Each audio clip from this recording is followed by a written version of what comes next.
Waalaikumsalam. Bismillahirrahmanirrahim. Alhamdulillahi hamdan kathiran tayyiban mubarakan fihi kama yanbaghi li jalali wajhikal karim wa li azimi sultanik. Allahumma salli ala sayyidina Muhammadin abdika wa rasulika nabiyil ummi wa ala alihi wa sahbihi wa sallim, amma ba'du. Allahumma barik lana fi Sya'ban wa balighna Ramadan. Terima kasih saudara saya Al-Fadhil Ustaz Haji Muhammad Nazri bin Dewa Al-Hafiz selaku rakan bicara wara pada malam ini. Yang saya hormati Datuk Haji Hamdan bin Hussein, Datuk Bandar Majlis Bandaraya Kuantan. Yang saya hormati juga Datuk Hasnul Hamidi bin Harun, Ahli Majlis Bandaraya Kuantan. Yang diraihkan juga Tuan Yusof bin Hussein, Setiausaha Majlis Bandaraya Kuantan. Seterusnya pengarah-pengarah jabatan, tak dilupakan para pelajar Pusat Pengajian Tahfiz Ribat Az-Zahra Balok, tuan-tuan guru, para alim ulama, para habaib, muslimin muslimat, hadirin hadirat, tuan-tuan puan-puan, moga sekaliannya sejahtera dalam limpahan rahmah dan barakah. Saya dahului dengan penyataan tahmid kesyukuran atas pertemuan malam ini, dan seterusnya dapat bertatap muka untuk membincangkan satu tajuk Masyarakat Madani Trust Bandaraya Lestari. Hadirin hadirat sekalian, kebelakangan ini kita mendengar satu kalimat yang kembali dipopularkan, iaitu kalimat Madani. Lalu timbullah pelbagai perbahasan tentang apakah yang dimaksudkan tentang Madani ini. Ada pro, ada kontra. Tetapi kalau kita lihat, perkataan Madani ini adalah dinisbahkan kepada Madinah Al-Munawwarah, itu asasnya. Sebab itu kita lihat, barangkali Al-Fadhil Ustaz lebih maklum dalam perbincangan ilmu kiraat, kiraat yang 7, kiraat Sabah, disebutkan sebagaimana dihimpun oleh Imam Asy-Syatibi dalam Matan Syatibiyah. Ada di antara 7 ulama itu, salah seorang tu namanya adalah Nafi' bin Nu'aim Al-Madani. Dia ni orang Madinah, anak murid dan perawinya bernama Qalun dan juga Warash. Jadi salah seorang tu namanya Nafi' bin Nu'aim Al-Madani. Begitu juga kalau kita lihat ada seorang tabi'in yang bernama Umarah bin Khuzaimah bin Thabit Al-Ansari Al-Madani, yang mana dia ni seorang tabi'in. Dia telah membawakan satu riwayat tentang bagaimana dia mendengar Umar Al-Khattab radhiyallahu anhu bertanya kepada ayah dia, "Ma yamna'uka an taghrisa ardaka?" Apa pasal awak tidak tanam pokok di tanah awak yang luas ini? Awak biar terbiar begitu saja. Ayah dia jawab, "Ana syaikhun kabirun amutu ghadan." Aku dah tua, esok nak mati dah. Tak payah tanam pokok, orang lain makan rugi. Ayah dia jawab begitu. Maka Umar kata, "A'zim alaika la taghrisannaha." Engkau mesti tanam pokok. Jangan biarkan tanah tu kosong. Tanam pokok.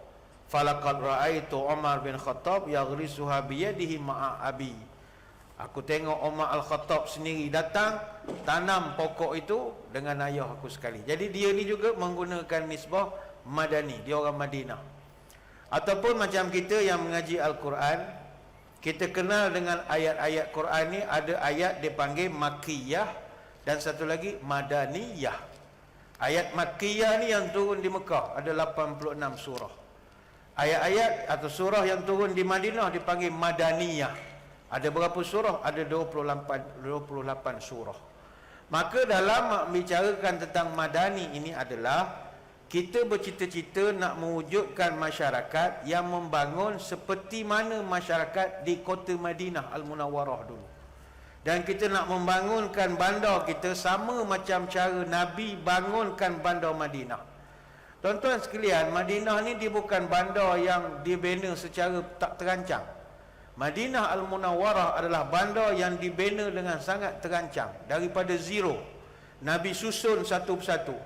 Sebab itu kalau orang yang kerja bahagian perancang bandar, town planner, salah satu nama besar di dalam perancang bandar adalah Nabi Muhammad SAW. Dia bangunkan Madinah tu daripada kosong sampai jadi satu penempatan yang sangat tersusun. Baginda Nabi telah bahagikan Madinah kepada beberapa khitah, kejiranan ataupun perisin. Dan setiap khitah itu Nabi wujudkan satu kawasan mesti ada musalla ataupun ada masjid. Dan masjid ataupun musalla itu diletakkan dalam jarak 200 meter dalam lingkungan daripada setiap presin ataupun khitah itu. Dan zaman Nabi ketika itu di Madinah ada 9 masjid selain daripada Masjid Nabawi. Dan setiap khitah itu pula Nabi buatkan ada perkuburan dia sendiri. Artinya Nabi susun kota Madinah. Sama juga dari segi pembangunan ekonomi. Nabi telah pindahkan pasar di kawasan Az-Zubair. Kalau kita pergi Masjid Nabawi, Az-Zubair ni 150 meter daripada arah Masjid Nabawi, dekat saja, kesan tinggalannya masih ada. Nabi pindahkan ke kawasan Saniyatul Wada di sebelah utara, di kawasan Al-Manakhah. Al-Manakhah ni sekarang ni ramailah orang kita pergi ke kawasan tu. Dia dah buat macam Kak Buksil punya kawasan, ada ikan bakar dan macam-macam lagi.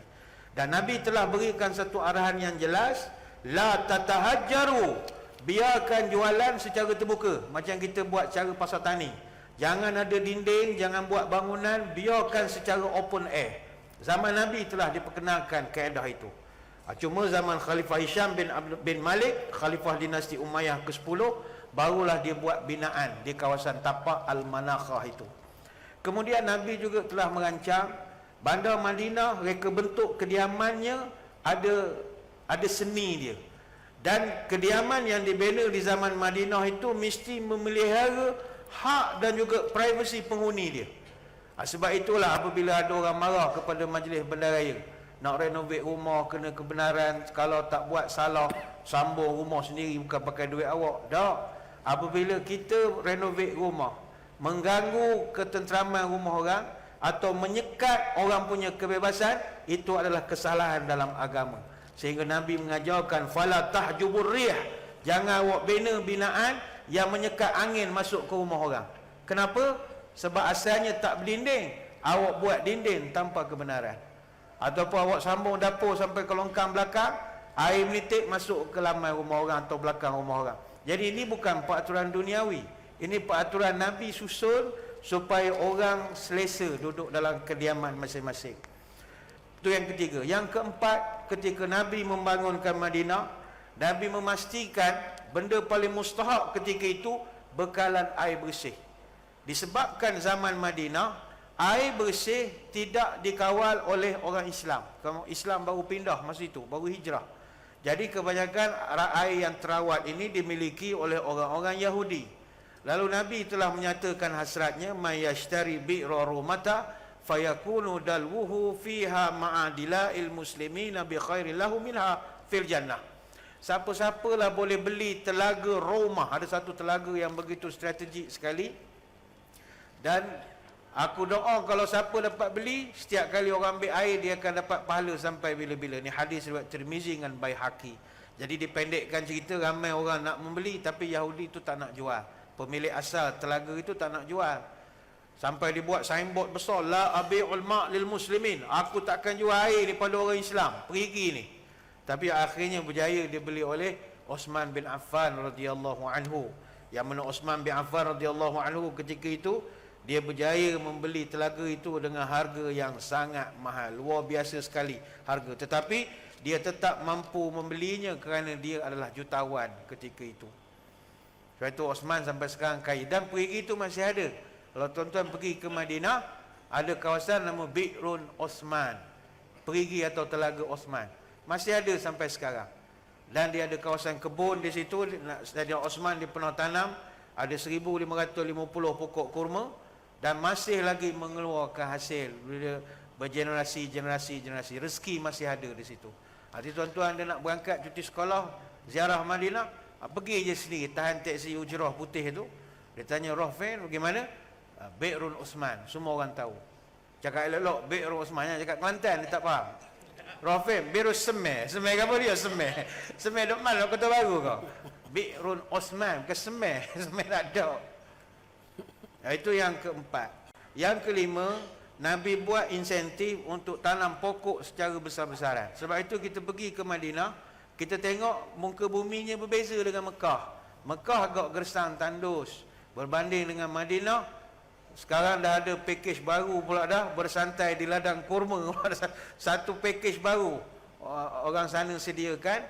Duduklah ramai-ramai bawa pokok kurma, dengar ceramah, dengar menasib bagai-bagai, sambil makan unta, makan kambing.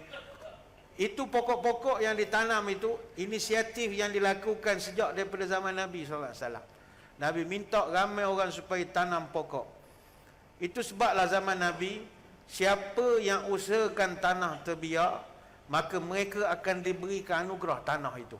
Dan ini dalam kaedah fiqh ada disebutkan, man ahya ardan maitatan fahiya lahu wa laisa li'alkin zalimin haqqun. Terkenal dalam fiqh ada satu bab ihya al-mawat, iaitu membuka tanah yang mati dan juga kita bercocok tanam pada tanah itu. Jadi ini yang telah dilakukan oleh baginda Nabi SAW. Sebab itulah dalam konteks Malaysia yang nak melaksanakan Madani ini, walaupun akronimnya telah ada dinyatakan oleh Yang Berhormat Perdana Menteri, tapi bagi saya memiliki akronim tersendiri untuk kalimat Madani ini. M, masyarakat adalah majikan. A, amanah jangan dilupa. D, dana mesti dimanfaatkan. A, aduan wajib diterima. N, negara segeralah dibangunkan. Dan I, inisiatif tulen dan terbuka kepada semua. Maka kaedah Madinah ini yang kita nak bawa, pembudayaan masyarakat bertamadun yang kita nak bawakan ke dalam bandaraya kita Kuantan yang dikasihi ini. Wallahualam.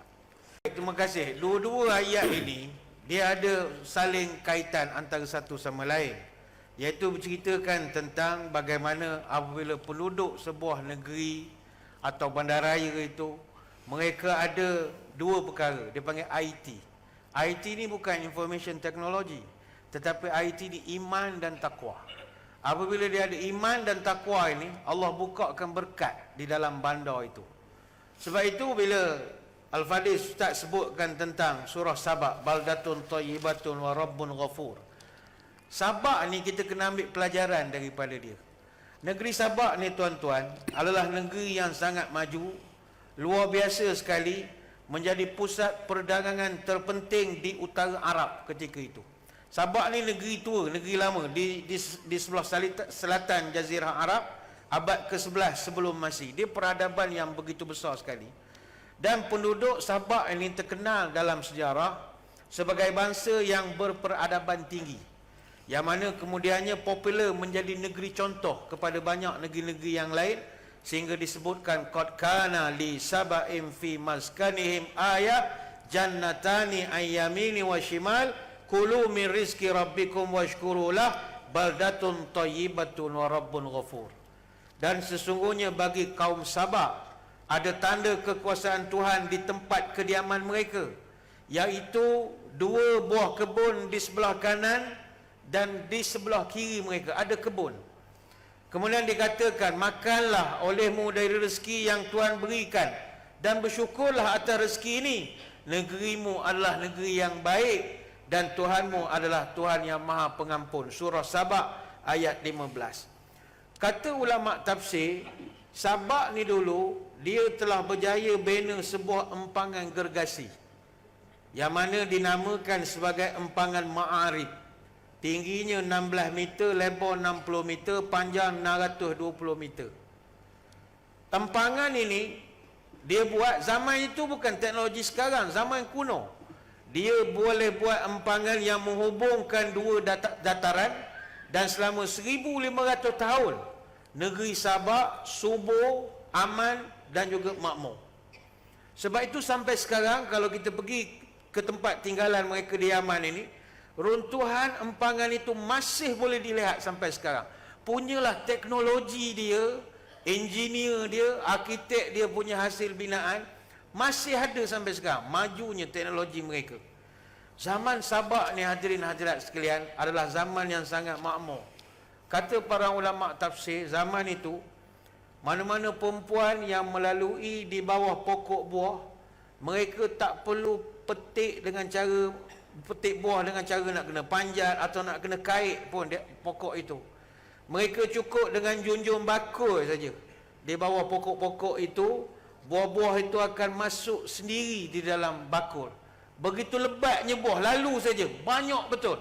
Rendang-rendang pokok. Ini sebagaimana yang disebutkan oleh Qatadah ni dalam tafsir.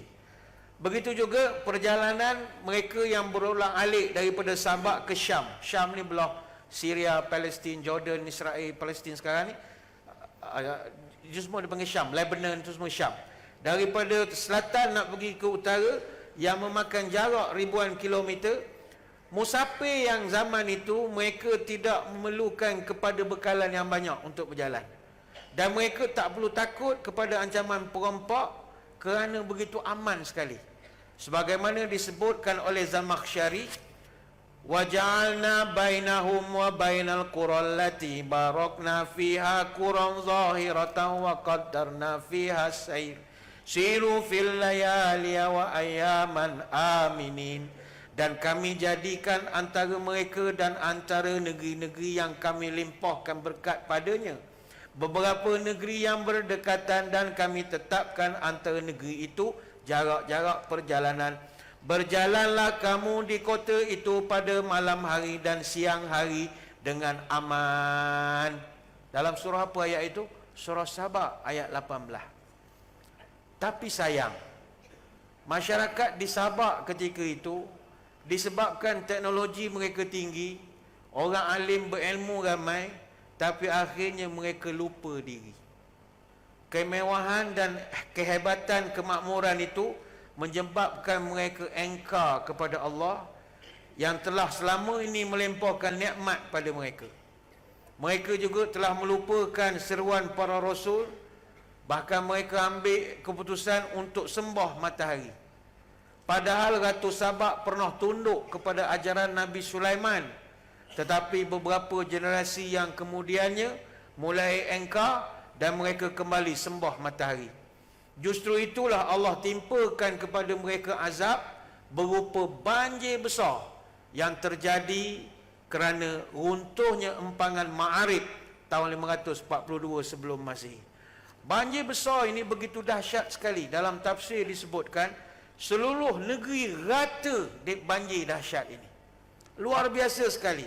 Kebun anggur, kebun-kebun kaum Sabak lenyap terbenam oleh air. Kemudian kerajaan Sabak itu Tuhan uji pula menjadi kering dan dihancur leburkan selepas itu. Banjir, basah, kering, terus hancur. Dan kaum Sabak ketika itu masyarakatnya telah terpecah-pecah. Ada yang ke sana, ada yang ke sini, ada yang terpaksa pindah ke wilayah utara Arab, ada yang pindah ke Mekah. Itu yang jadi penduduk Mekah yang migrate daripada Sabak. Ada juga pergi sampai ke Syria.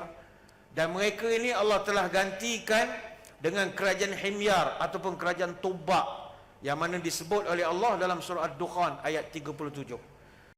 Mengapa mereka dihancurkan? Why? What is the because? The because itu tuan-tuan, kalau kita tengok ayat-ayat dalam Quran kaum Sabak ini yang menceritakan tentang tamadun kaum Sabak ni hanya 2 ayat saja. Selebihnya semua cerita kehancuran dan kejatuhan mereka. Tak lain tak bukan kerana mereka tidak syukur dengan nikmat. Sebab itu bagi kita yang duduk dalam negeri Pahang Darul Makmur, kita duduk di bandaraya Kuantan yang begini indah. Kuantan ni tuan-tuan, kalau orang luar puji sangat, kecuali adalah masalah-masalah yang dalam proses penyelesaiannya. Tetapi secara umum orang luar suka, sebab kita ada semua. Kita ada laut, kita ada bukit, kita ada air terjun, kita ada komplit, segalanya ada. Walaupun tidaklah semeriah Kuala Lumpur, tapi kita ada banyak tempat-tempat yang bersifat alam semula jadi yang begitu cantik. Setengah bandaraya di Malaysia ini, mereka kalau nak beribu, duduk bawah pokok, duduk bawah lampu, baring tepi padang. Sebab dia tak ada pantai yang cantik macam kita. Yang kita Teluk Cempedak itu tak ada orang kabur tak lawa.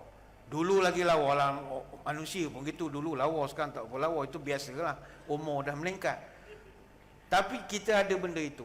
Setengah bandaraya yang kita pergi kadang, malam matilah. Pukul 10 duduk rumah belaka lah. Ini nikmat Tuhan bagi. Kita risau nikmat yang Tuhan bagi kepada kita ini, kita tak jaga elok-elok, kita bergaduh pula sesama kita, esok jadi seperti kaum Sabak itu. Setelah diberi dengan pelbagai nikmat. Dan ingatlah, nikmat terbesar yang Allah beri bagi sebuah negara adalah perpaduan. Perpaduan ni nikmat.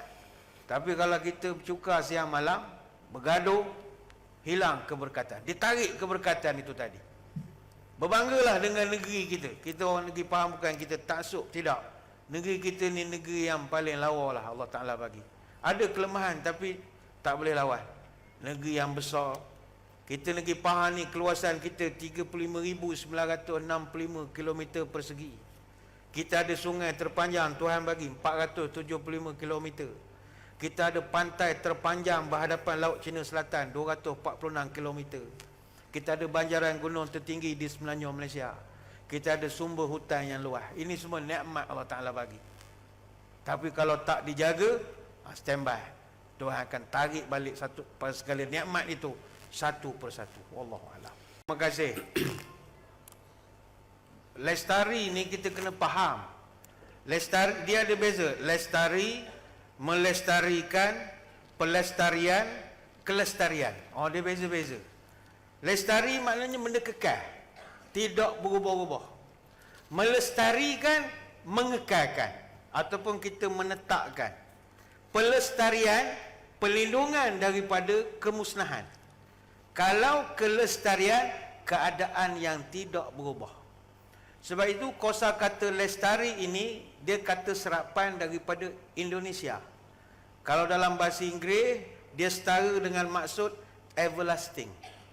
Ataupun bahasa orang sekarang dia panggil sustainable. Bahasa Melayu baru jumpa, mampan. Sekarang baru jumpa. Jadi perkataan lestari ini sekarang dah semakin popular. Walaupun dulu dia lebih menjurus kepada bidang alam sekitar, pembangunan. Tapi sekarang dah ada pula orang guna terma baru, pengurusan lestari. Ada juga. Pengurusan lestari ini dia lebih kepada pentadbiran yang bermutu tinggi. Ada konsep kualiti, dikekalkan dia punya tahap-tahap pengurusan yang baik dari segi tidak berubah dan sebagainya lagi. Dah banyak, lestari ni dah banyak kegunaan dia. Cuma dalam konteks Bandaraya Kuantan ni saya melihat kita kena mengakui bahawa perbandaran yang pesat dia akan menimbulkan banyak isu. Ini tak ada orang boleh nafi. Saya Tuan Mengusi, saya duduk Kuantan daripada tahun 70-an. Daripada duduk air putih je, duduk sampai ke Batu Empat, Taman Sepakat, rata habis dah Kuantan ni duduk. Daripada Kuantan ni dua hala jadi satu hala, daripada hutan dah jadi kedai. Kita menengok perkembangan Kuantan. Daripada pasar duduk atas sungai sampai pasar duduk atas darat. Kita menengok perkembangan. Daripada roundabout menjadi traffic light. Dulu roundabout saja Kuantan, semua roundabout. Kita melihat perkembangan demi perkembangan. Perbendaran yang pesat mesti menimbulkan isu. Pertama, masalah kesesakan lalu lintas. Yang kedua, isu pengangkutan awam. Yang ketiga, isu kemiskinan bandar. Yang keempat, isu kekurangan kemudahan dan juga infrastruktur. Yang kelima, isu penggunaan sumber tenaga.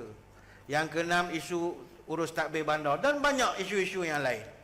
Maka disebabkan isu-isu perbandaran semakin kompleks, rakan-rakan kita town planner, perancang bandar sekarang terpaksa melihat kepada pendekatan baru dalam nak membangunkan bandar sekarang. Mereka terpaksa fikir ikhtiar cara baru.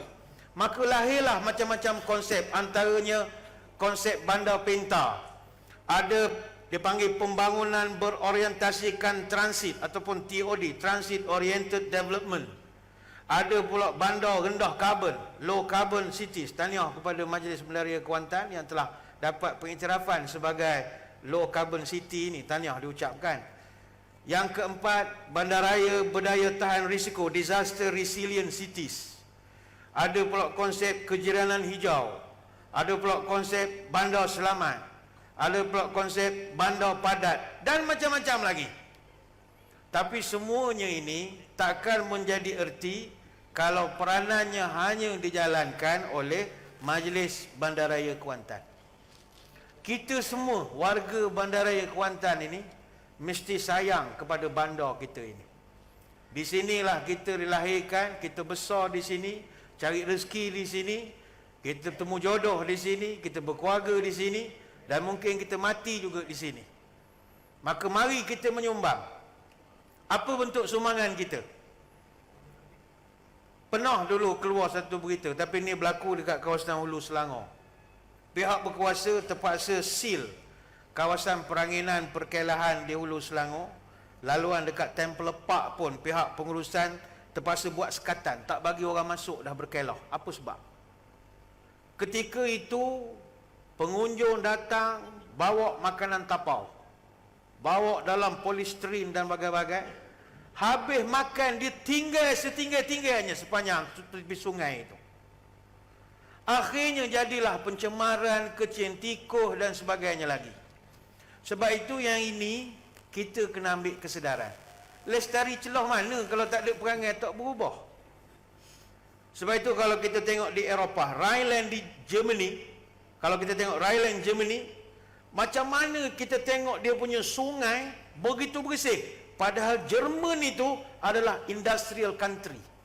Dia adalah bandar negara industri. Tuan-tuan tengok sungai-sungai di negara Eropah, pergi ke Australia, pergi ke New Zealand, semuanya bersih dan juga terjaga. Walaupun sungai di Eropah ada satu sungai nama Sungai Danube, second longest river in Europe. Sungai itu dia menempuh 23 bandar dan 10 negara. Sungai itu tempuh Germany, Austria, Slovakia, Hungary, Croatia, Serbia, Bulgaria, Romania, Moldova dan Ukraine. Tapi kalau tuan-tuan tengok sungainya bersih, tak ada sampah terapung pun. Macam mana boleh jadi begitu?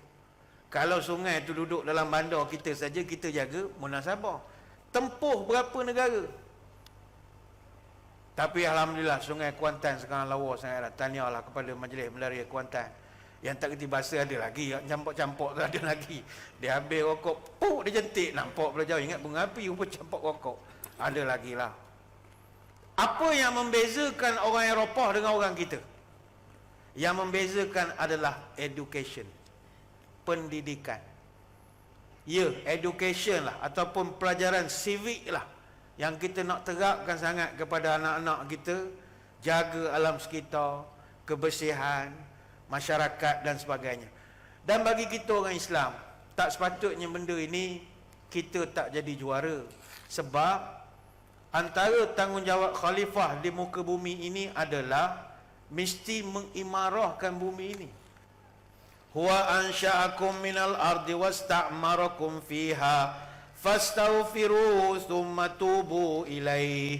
Aku yang jadikan kamu daripada bahan di bumi, dan hendaklah kamu memakmurkan bumi ini dan minta ampunlah kepada Allah. Surah Hud, sebahagian surah Hud ayat yang ke-61. Sebab itu antara tanggungjawab kita di muka bumi ini, jagalah alam kita. Kita antara sumbangan, saya ingat kita sebagai warga Kuantan, mari kita budayakan kita semula. Majlis Melaria Kuantan saya dipahamkan dia target nak kurangkan 50% daripada sisa pepejal, dan kadar kita semula dia nak naikkan 70%. Kalau kita kaji dalam Quran, Allah suruh kita makmurkan dunia ini, bukan hancurkan. Antara cara kita makmurkan adalah dengan kita bantu dalam proses kita semula. Kampung Melayu di Indrapura, mekar indah si bunga rumput.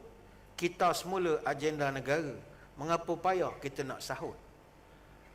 Purata rakyat Malaysia sekarang menghasilkan 37,000 tan sampah sehari. Maknanya 13.5 juta tan setahun. Sama besar dengan 330,000 buah kapal terbang Airbus A380. Sampah yang dihasilkan oleh kita. Kalau di bandar sekarang ini menghasilkan 1.5 kilogram sehari. Kalau tidak dikutip oleh rakan-rakan kita yang menguruskan sisa pepejal, boleh penuhi setiap penjuru KLCC. Beratan sisa pepejal yang dihasilkan kebanyakan daripada tempat-tempat di negara kita ini cecah ratus ribu tan setahun. Di Shah Alam, MBSA uruskan 480 tan sehari. Di Johor Bahru, Majlis Melaria Johor Bahru uruskan 1,800 tan sehari. Maknanya sampah sekarang dah jadi satu masalah. Sampah dah jadi satu masalah. Belum sampah masyarakat lagi. Oh, itu lagi pening lagi kita nak uruskan. Sekarang ni sampah di mana-mana, tuan-tuan. Di mana-mana ada sampah. Dan kita sebagai manusia tak boleh lari dah sekarang daripada sampah. Bayangkanlah, majlis kita ni berapa banyak akan jadi sampah. Tak payah cerita luar dewan, majlis kita, kertas jadi sampah, ni jadi sampah, botol lepas habis jadi sampah, ambil lagi. Segalanya yang ada dalam majlis kita ni bakal bakul sampahkan. Nota kita jadi sampah, botol minuman jadi sampah. Bagi tuan-tuan yang berpeluh daripada tadi pun jadi sampah peluh itu. Orang yang malas baca Quran mati esok jadi sampah juga dalam tanah. Maka soal sampah adalah soal yang sangat rumit. Justru solusinya adalah mari kita sederhanakan kerumitan itu. Cara nak menyederhanakan kerumitan itu adalah kita sederhanakan jumlah sampah. Itulah sumbangan kita untuk kelestarian bandaraya yang kita cintai ini. Caranya macam mana? Nombor satu, benteraslah sifat membazir. Takkan orang Islam tak tahu membazir itu haram? Kita tahu membazir ni dalam Quran, kalimat asrafa ada 23 kalimat dalam 21 ayat. Allah hingga mengumpamakan orang yang suka membazir ni adik-beradik setan. Orang tak semayang pun Tuhan tak panggil adik-beradik setan. Orang berzina pun tak dipanggil adik-beradik syaitan. Tapi orang membazir, innal mumazzirina kanu ikhwana syayatin wa kana syaitanu li rabbih kafura. Sesungguhnya orang yang boros itu, membazir itu adalah adik-beradik setan. Jelas surah Al-Isra ayat 27. Pihak pemerintah tahun lalu kalau tak salah saya membelanjakan hampir 2.2 bilion untuk menampung kos perkhidmatan pengurusan sisa pepejal dan juga pembersihan awam. Kalaulah kita boleh 22% saja daripada sampah kita boleh jimat 88 juta setahun. Turun ke ladang memetik kacang, hendak dibuat masak lemak. Segala urusan kalau dirancang, sikap membazir pasti terelak. Kita cinta Nabi tapi tak ikut sunnah Nabi. Banyak redup perkara redup alamat hari nak hujan. Banyak hidup perkara hidup, cara hidup Nabi Muhammad mesti jadikan teladan. Nabi kita adalah orang yang sangat menjaga dari segi kitar balik banyak perkara. Sebagai contoh, kata Hisham bin Urwah radhiyallahu anhu. Di cerita ayah dia pernah tanya kepada Aisyah radhiyallahu anha, "Maka Rasulullah ya'mal fi baitih?" Wahai ummul mukminin, baginda Nabi kalau di rumah dia buat apa? Zikir ke apa ke? Apa jawab Aisyah? Kana yakhitu saubahu wa yakhdifu na'lahu.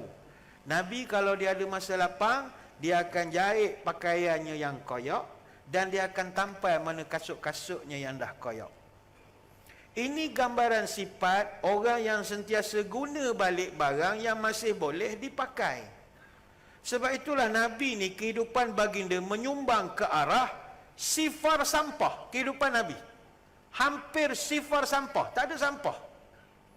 Contoh kita tengok Nabi kalau makan. Nabi kalau makan, kana Rasulullah sallallahu alaihi wasallam ya'kulu bi salasi asabi'a wa yal'aku yadahu qabla yamsahaha. Nabi kalau makan, dia makan dengan 3 jari saja. Kemudian dia akan lepas makan dia akan mengucup tangannya itu sebelum membasuhnya. Ertinya Nabi makan licin. Ertinya juga Nabi ni makan sikit. Makan pakai 3 jari saja. Jadi bagaimana awak nak kata awak cinta sunnah? Bak makan saja awak dah tak ikut sunnah. Nabi makan sikit, awak sikit-sikit makan. Sunnah apanya? Bila Nabi makan sikit, maka sisanya pun sikit. Kita di Malaysia tiap hari hasilkan 15,000 tan makanan dan juga sisa dapur. 15,000 tan ni tuan-tuan boleh memenuhi 7,5 padang bola dan kita boleh beri makan 7.5 juta orang sehari. Sebab tu dianggarkan jumlah sisa pepejal yang akan dijanakan oleh rakyat Malaysia sebanyak 36,000 tan sehari dan 45% daripadanya adalah sisa makanan. Sunnah Nabi apa? Makan ada balance. Nabi tak ada balance. Bayangkan di Kuala Lumpur saja 3,000 tan metrik sehari adalah sisa makanan. Di Pulau Pinang, kajian daripada Persatuan Pengguna, 355 tan metrik sehari adalah sisa makanan. Penang syurga makanan lah, kita tak dapat nafikan.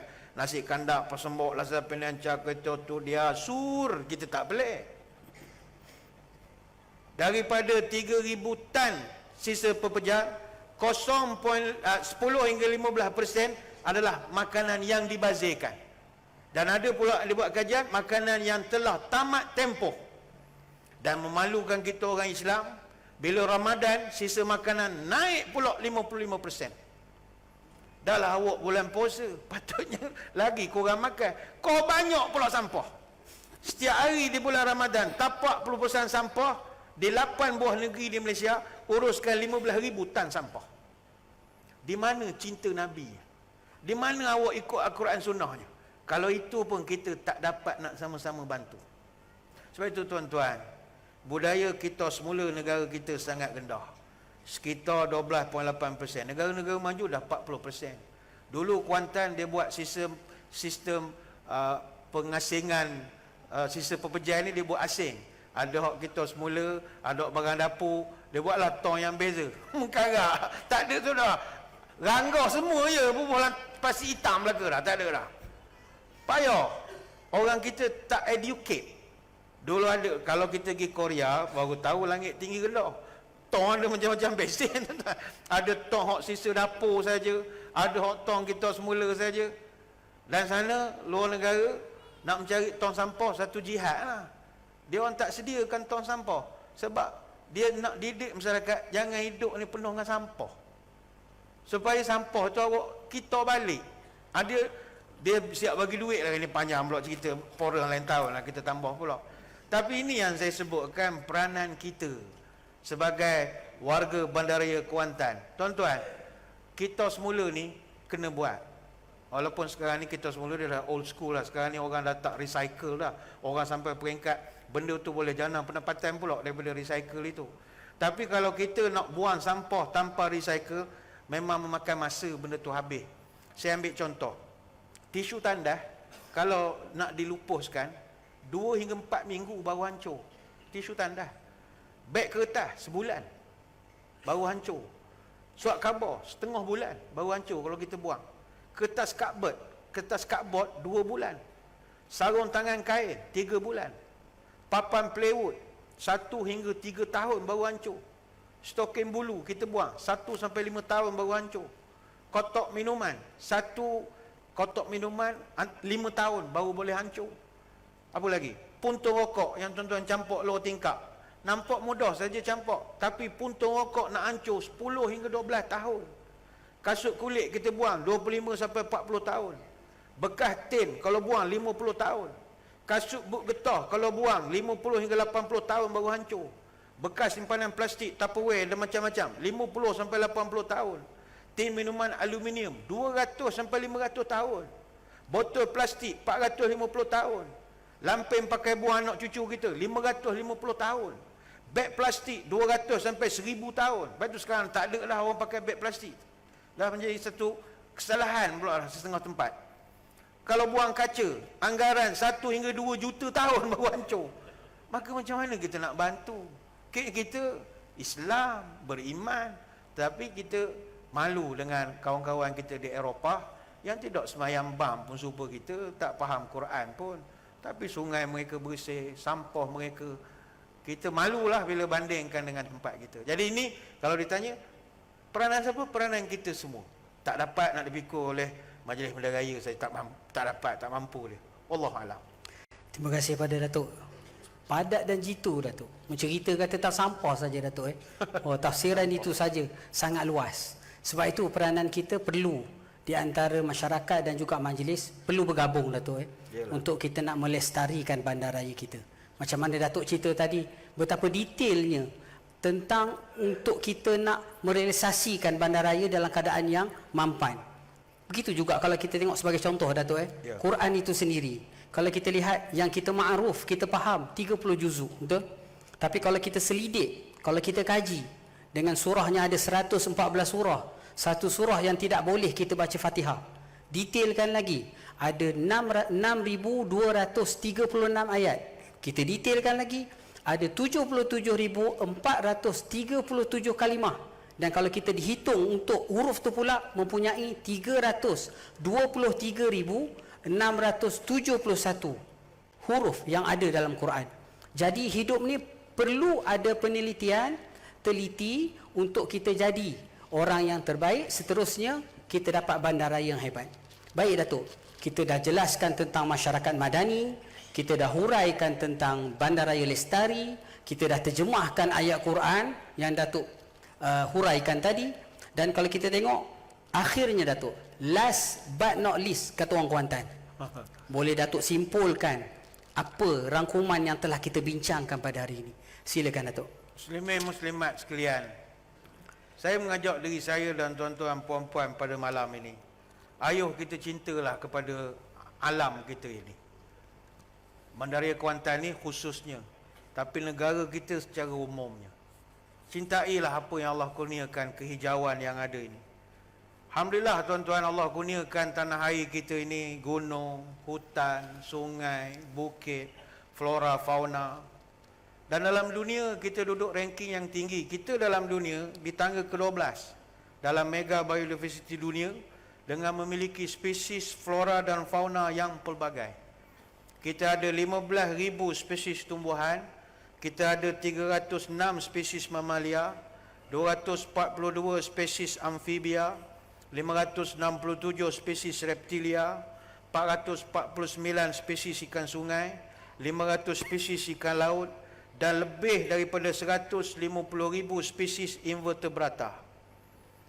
Ini semua nikmat Tuhan tak bagi kepada seluruh dunia. Berdasarkan kajian oleh Institut Penyelidikan Perhutanan Malaysia, kita sekarang ini memiliki hutan antara yang terbaik di dunia. Sebab itu berdasarkan kepada kajian-kajian yang pernah dibuat, disebabkan Allah bagi nikmat hutan, keindahan flora dan fauna ini, tapi disebabkan bila kita tak jaga, maka kita telah derhaka kepada yang mengamanahkan kita jaga bumi ini, iaitu Allah Subhanahu Wa Taala. Allah amanahkan kita untuk jaga. Sebab bandar kita, bumi ini, negara kita, negeri ini bukan hanya dihuni oleh kita saja. Ada makhluk-makhluk lain yang kita tak nampak. Makhluk-makhluk Allah yang kita selama ini tak ambil tahu. Maka kita kena meletakkan ekosistem semula jadi kita pada tempatnya kembali. Kita duka cita berdasarkan senarai merah International Union for Conservation of Nature, negara kita sekarang ini asalnya adalah rumah pelindungan kepada 1,141 spesies terancam, termasuk tumbuhan dan juga haiwan. Tetapi disebabkan kita tak cakna, jumlah tu makin menurun. Sebab itu dalam Islam kita diajar bahawa selain daripada manusia dan jin yang menyembah Allah, jangan lupa ada makhluk-makhluk lain seperti tumbuh-tumbuhan, yang mana mereka ni juga sebahagian daripada makhluk Allah yang bertasbih memuji kepada Allah. Dan ini kita tidak cakna. Dulu bila kita sebut pokok-pokok ni semua berzikir, orang gelak je. Kata awak ni cara orang kampung suka batu nisan ganti dengan batu sungai, mana ada zikir-zikir. Orang main ke kita. Rupanya pokok dan tumbuh-tumbuhan ni mereka ni rupanya bercakap. Dan ini pernah dibuktikan dalam satu kajian dalam Journal of Plant Molecular Biologists. Ada satu kajian oleh Profesor Dr. William Brown. Dia kaji 3 tahun. Dia guna satu alat dia panggil oskiloskop. Dia mendapati bahawa tumbuh-tumbuhan ni dia ada mengeluarkan suara halus. Tapi dia tak tahu apa suara itu. Dalam data dia ada gema, ada getaran. Tapi dia tak tahu apa bahasa yang diucapkan oleh pokok. Rupa sesama pokok ni bercakap. Kita selalu dengar kucing dia bercakap sama kucing. Miau, miau, kita dengar dia kelahi apa semua. Rupanya pokok ni bercakap. Jadi dibentangkan dapatan dia dalam satu seminar. Dia kata, saya jumpa guna alat ni, pokok bercakap. Tapi saya tak tahu bahasanya apa. Tiba ada satu orang saintis Muslim India. Dia mengatakan kami orang Islam maklum perkara ini. Sebab ini ada disebutkan dalam surah Al-Isra ayat 44, wa in min syai'in illa yusabbihu bihamdih walakin la tafqahuna tasbihahum innahu kana haliman ghafura. Dan tidak ada satu makhluk pun melainkan dia bertasbih kepada Allah, tetapi kamu tidak mengerti tasbih mereka. Ketika disampaikan ayat ni kepada Profesor William yang ketika itu sedang menyampaikan dapatannya di University of Carnegie, dia mengatakan, saya kaji bertahun-tahun tapi saya tak faham. Baru hari ini saya dapat tahu punya Islam dah lama beritahu pokok-pokok ni semua adalah makhluk yang juga bercakap sesama mereka. Maka dalam majlis itu juga dia mengucapkan asyhadu alla ilaha illallah wa anna muhammadar rasulullah. Pokok semua ni makhluk Allah. Tergamuk kita kerat buang dan sebagainya, tak sepatutnya. Dan ingat tuan-tuan, Bandaraya Kuantan ni banyak pokok-pokok besar. Jangan tebang suka-suka hati. Tuan tanahnya ada di sini. Kena dapat kebenaran, nak main kerat-kerat tak tentu arah pun. Itu semua adalah makhluk Allah. Maka marilah kita jaga kelestarian bandaraya kita ini. Saya mencadangkan kalau dapatlah kita buat satu yang dipanggil sebagai deforestasi. Deforestasi ini orang menghancurkan pokok, tapi kita tanam kembali pokok. Untuk kita nak membanyakkan lagi pokok-pokok supaya dapat menjadi perlindungan kepada makhluk-makhluk yang lain daripada kita. Burung-burung yang berterbangan apa semua, mereka perlukan tempat nak makan, nak berehat, nak bertenggek. Kita khawatir esok mereka ni tak ada tempat dah nak duduk dan sebagainya lagi. Maka marilah, ni sumbangan kita demi kelestarian bandaraya Kuantan ini yang sangat kita kasihi. Kita berdoa supaya pihak majlis bandaraya dapat terus berbakti kepada kita warga bandaraya Kuantan ini. Dan kami mengharapkan supaya beberapa kelemahan yang ada di bandaraya Kuantan ini, seperti jalan berlubang, kerosak dan sebagainya, banyak sangat perigi buta, mengelak tak daya juga. Jadi dapatlah disiapkan segera. Saya kalau nak ikut buat tuntutan rugi, sebulan 3 kali ganti tayar. Saya naik motor masa masjid negeri, pecah semua tayar. Bahal ke jalan depan share, kedeguk-kedeguk, pecah tayar.